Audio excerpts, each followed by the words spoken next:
Hey guys, welcome to another vlog of my UPSC preparation.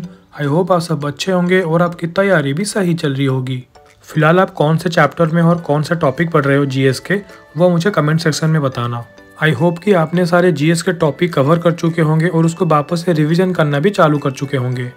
और मुझे comment section में ये भी बताना कि आप सबका ऑप्शनल क्या है।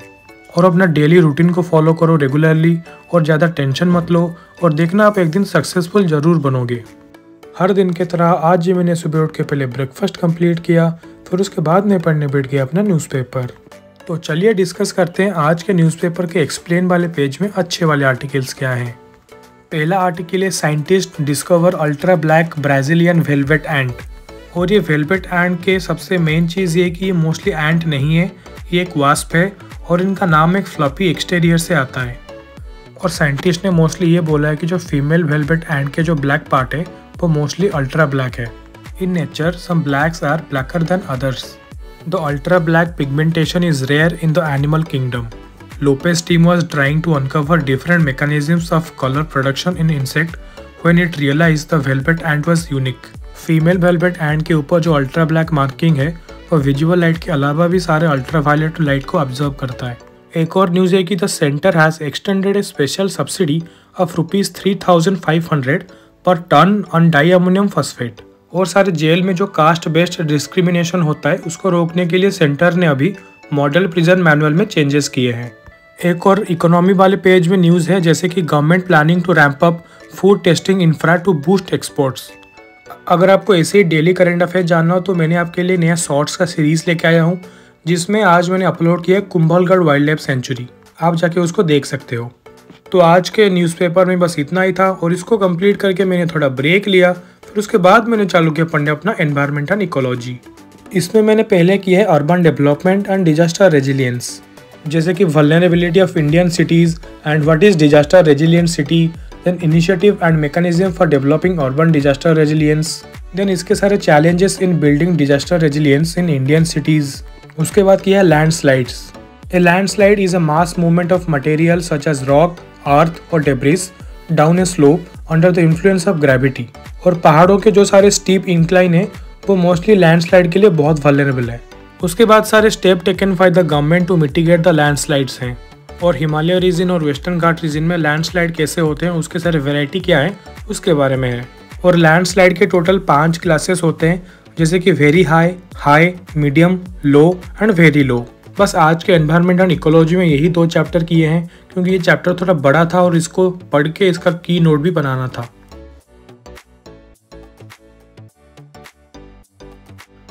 फिर इसको कंप्लीट करके मैंने चालू किया पढ़ने अपना current affairs.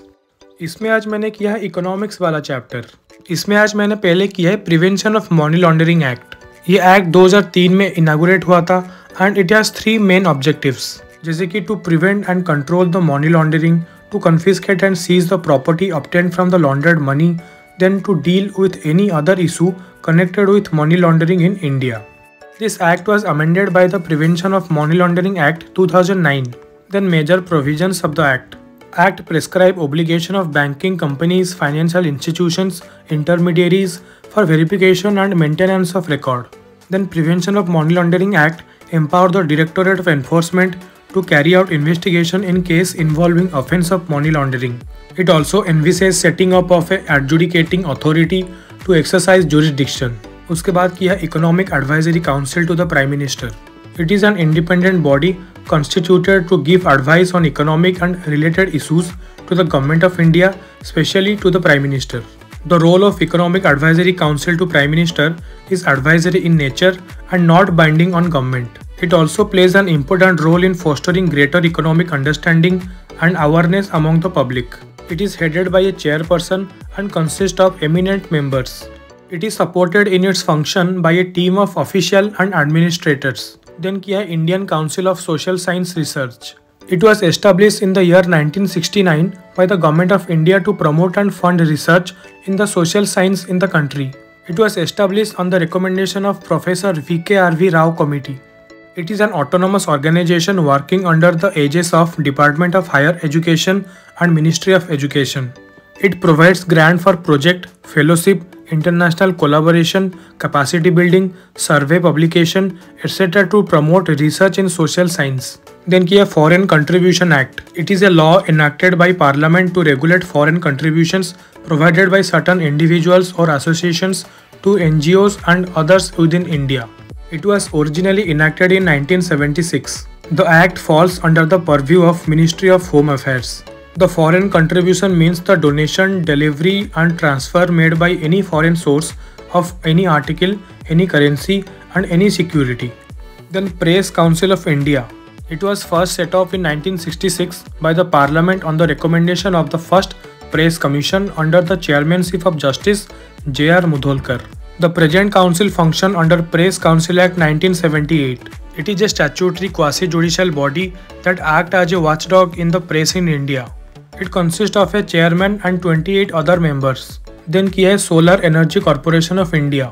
It is the leading central public sector undertaking dedicated to development and expansion of renewable energy capacity in India. It was established to facilitate the implementation of National Solar Mission. It is under the control of Ministry of New and Renewable Energy. Its aim is to build green India through harnessing abundant solar radiation. Then किया Central Water Commission. It is a premier technical organization of India in the field of water resources. It is presently functioning under the Ministry of Jal Shakti, Department of Water. Its headquarters is at New Delhi. और आज के current affair में इतना ही था और उसको complete करके मैं चला गया पार्क, जैसे कि मैं रोज जाता हूँ इवनिंग वॉक करने। मैं डेली इवनिंग वॉक और डेली वर्कआउट करने इसलिए जाता हूँ ताकि मेरा माइंड फ्रेश रहे और मेरा बॉडी भी हेल्दी रहे।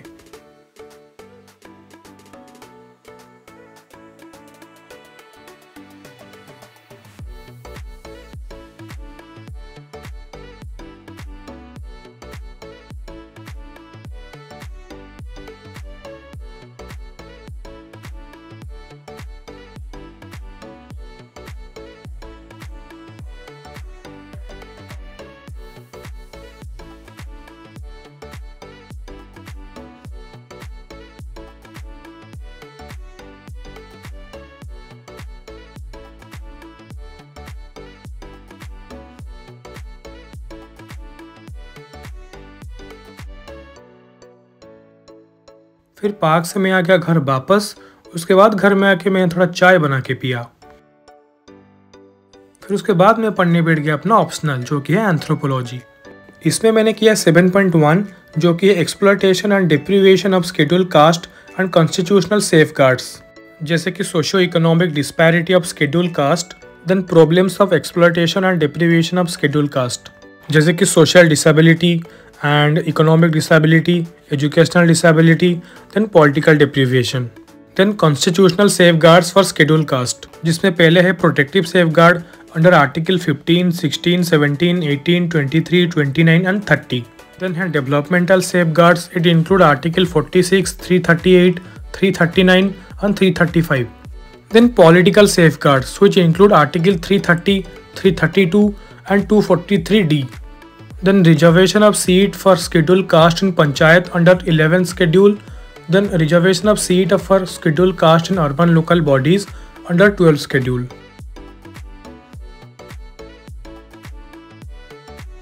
फिर उसके बाद मैं पढ़ने बैठ गया अपना इकोनॉमिक्स। इसमें आज मैंने किया स्ट्रक्चर ऑफ बजट। बजट दो टाइप के हैं, जैसे कि revenue budget and capital budget. Revenue budget भी दो टाइप के हैं, जैसे कि revenue expenditure and revenue receipt. और कैपिटल बजट भी दो टाइप के हैं, जैसे कि capital expenditure and capital receipt. फिर उसके बाद रेवेन्यू एक्सपेंडिचर दो टाइप के हैं, plan and non plan. Then revenue receipt भी दो टाइप के हैं, जैसे कि tax revenue and non tax revenue. Then non tax revenue भी तीन टाइप के हैं, जैसे कि interest receipt, then profit dividend and others.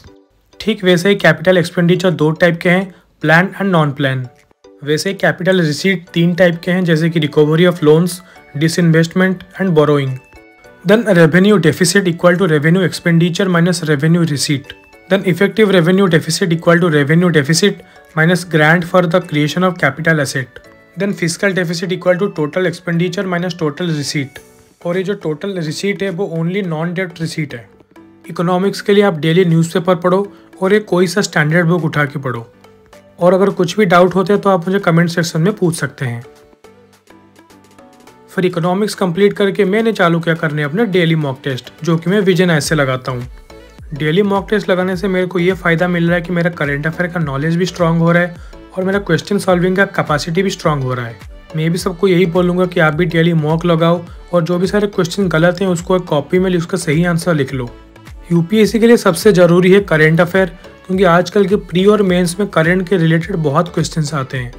तो मेरी मानो तो आप डेली न्यूज़पेपर पढ़ो और साथ में कोई सा एक मैगजीन भी पढ़ना चालू कर दो। अगर आपको डेली करंट अफेयर जानना हो तो आप मुझे इंस्टाग्राम में फॉलो कर सकते हैं। वहाँ पे मैं डेली करंट अफेयर के अपडेट देता हूँ और इंस्टाग्राम का आईडी आपको डिस्क्रिप्शन बॉक्स में मिल जाएगा, माई जर्नी ऑफ यूपीएससी के नाम से। मेरी मानो तो आप अभी से आंसर राइटिंग चालू कर दो, क्योंकि प्री खत्म होने के बाद आपको आंसर राइटिंग के लिए बिल्कुल भी टाइम नहीं मिलेगा।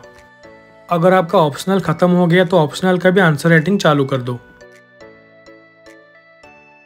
तो यही था आज मेरा पूरा दिन का स्केड्यूल, जिसमें मैंने सारे चैप्टर्स बहुत अच्छे से कंप्लीट किया है।